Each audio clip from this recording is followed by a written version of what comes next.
Hey everyone, I hope you're having an awesome day. I really felt like today I needed to come on and tell you about a big, dark secret that I have been keeping from you guys since the beginning. For as long as I can remember, I have dealt with anxiety and depression. When I was little, I would wake up in the middle of the night panicking, sobbing, terrified because of nightmares that my mom had passed away, or that she was sick, or that someone else in my family had passed away. My mom has health problems like I do, and I've always worried about her for as long as I can remember. And I would just wake up sobbing and terrified, thinking that I had lost her. Like, I wasn't sure if I lost her in real life or if it was just a dream, and I would be terrified. And that has continued, and that still happens to this day, although not nearly as frequently. But it still happens.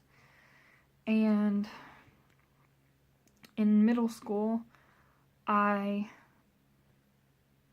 would have such low self-esteem and self-confidence, and I already felt like a burden and like a screw up and like I shouldn't be here.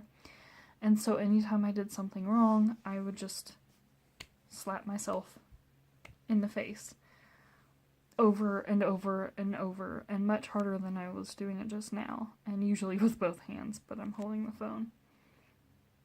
And so I did that anytime, either if I actually did screw up, or if I thought I screwed up at something, or if I didn't do well enough on a test, or anything I felt like I did wrong, I would smack myself in the face repeatedly, or hit my head up against the wall. And that probably continued on till some point in high school. And then in high school, these thoughts of being a burden and being a screw up, and the anxiety about my mom and about every other little thing of life in general, all of that was already on my mind, and it was still stuff that I was constantly dealing with. And then one year when my family and I went camping,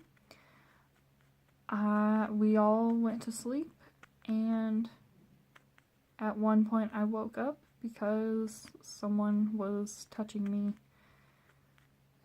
on my boobs and in my underwear, and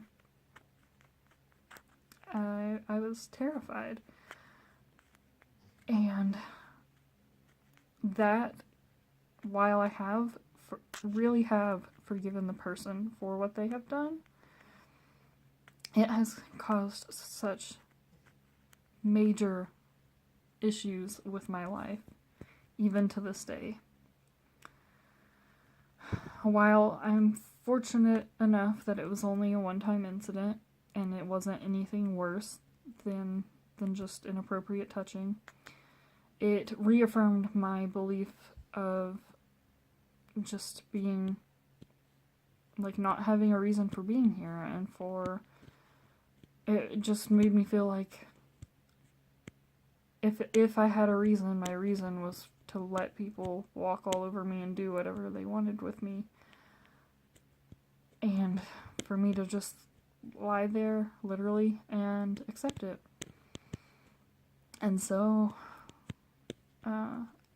along with the anxiety of feeling like someone was gonna break in to my house after the fact and do that again, or that this person was gonna find me and either keep doing it or do something worse, all of this just has really made an impact on my life. And it really makes it hard, because I still, even to this day, have trust issues because of it, especially with guys. But not exclusively with guys. Because I feel like if I get close to someone that I think I can trust, I feel like as soon as I get close to that person, they're gonna betray me and they're gonna do something like that, like I already had happen. And so that has just been really hard, and it just, like I said, it has put a lot of thoughts in my head about me being a waste of space, and like I shouldn't exist, and like life would be better without me in it. And then in college things got worse. I have not had a good roommate experience whatsoever until this past spring semester. And then the roommate I have now, which is Karis. But before that, I did not have a good roommate experience.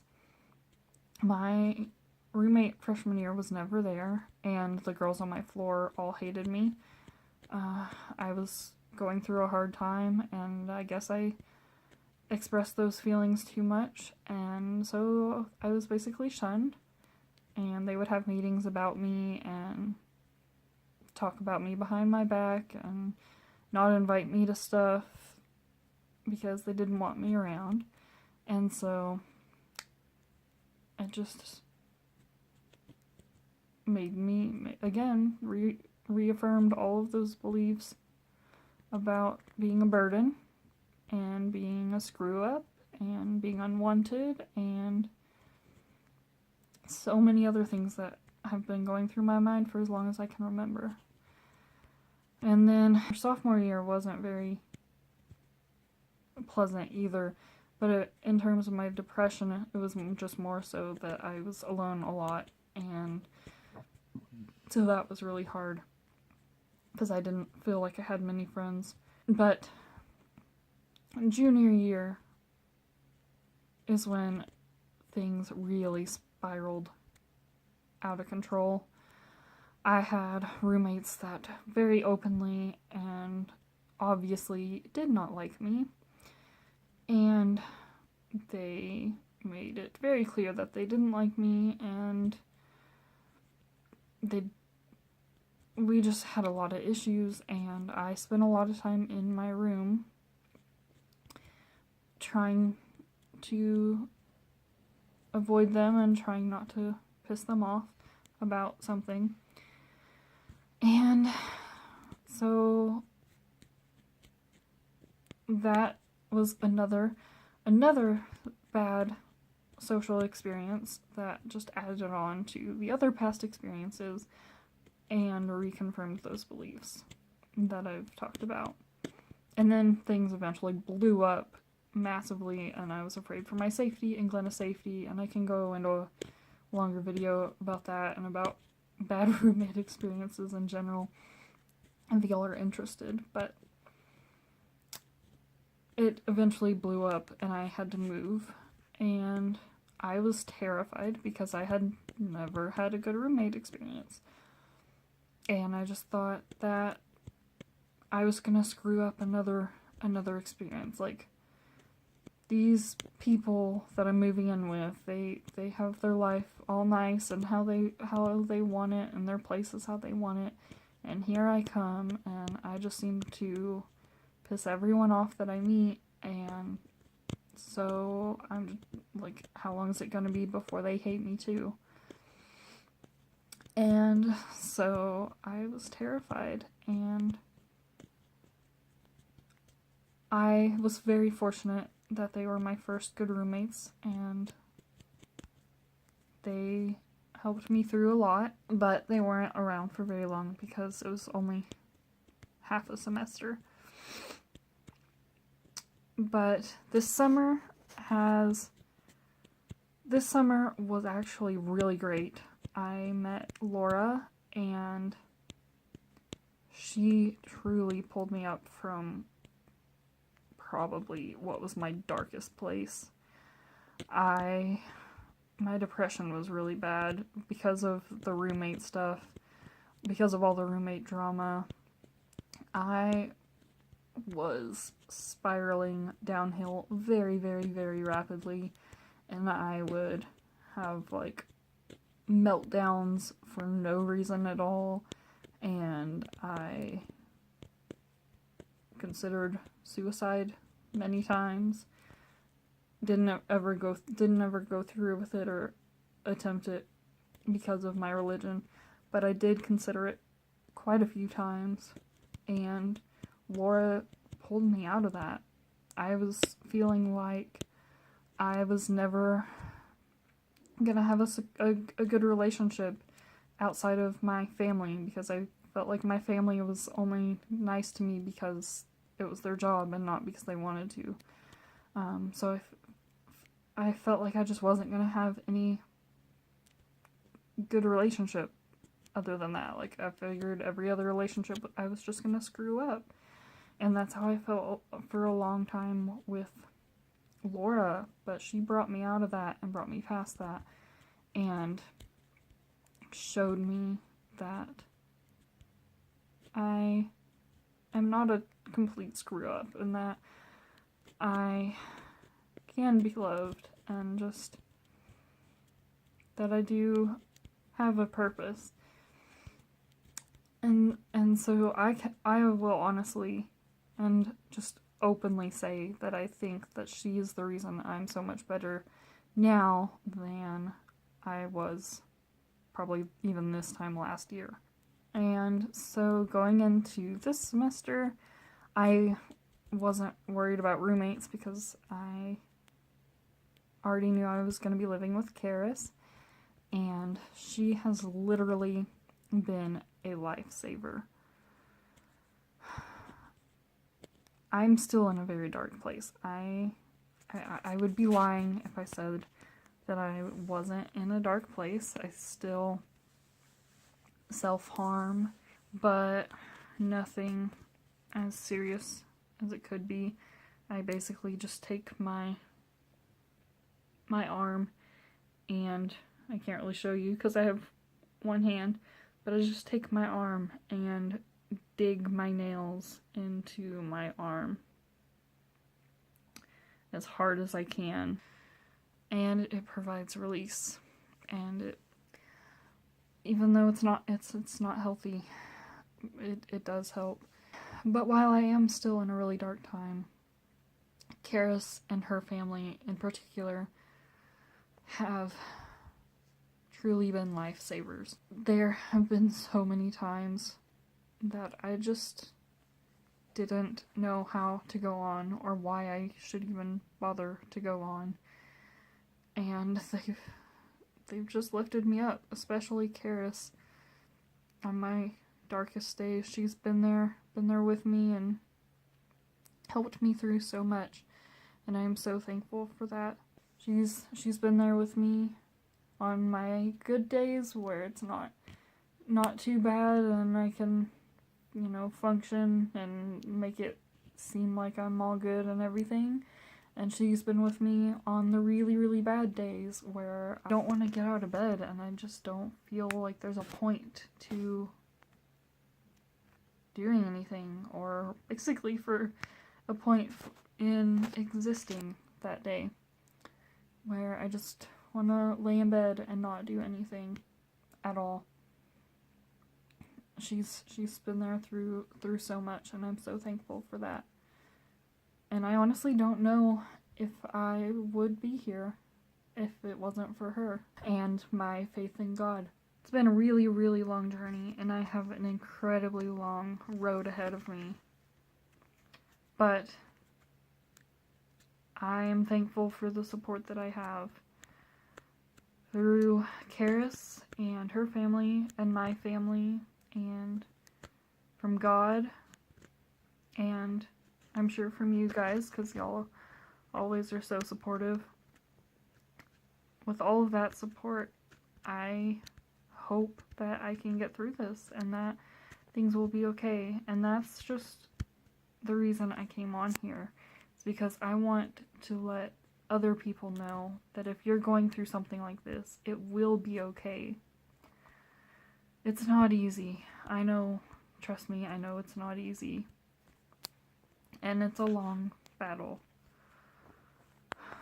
But you are important, and you are not a burden, and you mean so much to me and to so many other people, and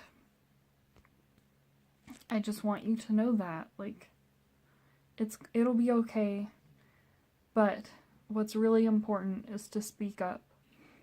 If you are battling depression or anxiety like I am, you need to speak up for yourself. Because you're not showing weakness if you ask for help. You're showing strength because you're willing to fight for yourself. And you deserve to get help. So make that step and reach out to people. I'm reaching out to people, and I'm being more accepting when people reach out to me to help me. I know it's not easy. It's something I struggle with. I dedicate all my time and energy trying to help other people, but I don't like to accept the help. And I'm learning, and I hope that you will learn, that it is okay to accept help, and it is good to ask for and accept help when you need it. And just know that it'll be okay. You'll get through this. You are so, so strong. And I am so incredibly proud of everyone who is battling anxiety and depression, because I know how hard it is. And I know how tempting it is to just give up and to give in to that temptation. And the fact that each and every one of you are still here and are still fighting makes you a warrior, and you are so incredibly strong to me, whether you believe it or not. And I know this video was rambly and probably didn't make much sense, but I just hope that it will provide insight and comfort to those going through this, that it will be okay, and that things do get better. And also, I also hope that this video is beneficial to other people who may know someone with anxiety or depression, because talking about it and reaching out is not easy. We've come a long way when it comes to mental illness, but there's still a lot of stigma and negativity around it. And so I just encourage each and every one of you, if you know someone that is struggling with mental illness, speak up. Speak up for them. Speak to them. Help them speak up. Speak up for yourself. Just break down those barriers and take away the stigma about talking about mental illness, and help those you love get the help that they need. And with that being said, that is all for this video, and I will see y'all in my next one. Bye.